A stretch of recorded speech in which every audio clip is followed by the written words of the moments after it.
Assalamualaikum. Di sini aku mau bikin tutorial cara menambahkan thumbnail. Jadi thumbnail itu adalah kayak cover novel, komik yang biasa ada di buku gitu. Nah, kalau di sini beda lagi guys. Kalian pasti tahu kan kalau kalian masuk aplikasi YouTube, pasti kalian bakal nemuin cover video sebelum videonya diputar atau videonya dimulai gitu. Nah, aku bakal kasih tutorial cara menambahkan thumbnail tersimpel, tergampang sejagat raya. Sebelum masuk ke videonya, jangan lupa klik tombol subscribe di bawah dan aktifin notifikasinya biar kalian tahu kapan aku upload video baru.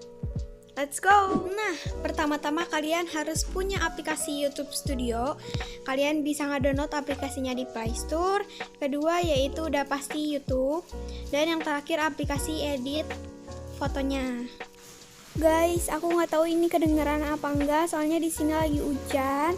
Jadi kita langsung masuk ke aplikasi YouTube. Kita buka beranda. Di sini aku mau pilih video yang belum aku pakein thumbnail. Nah, itu Cinta Luar Biasa. Terus kita kembali ke home. Habis itu kalian edit foto sebagus mungkin, karena di sini aku cuman mau nempelin thumbnail doang. Aku bakal ngedit foto pakai aplikasi InShot.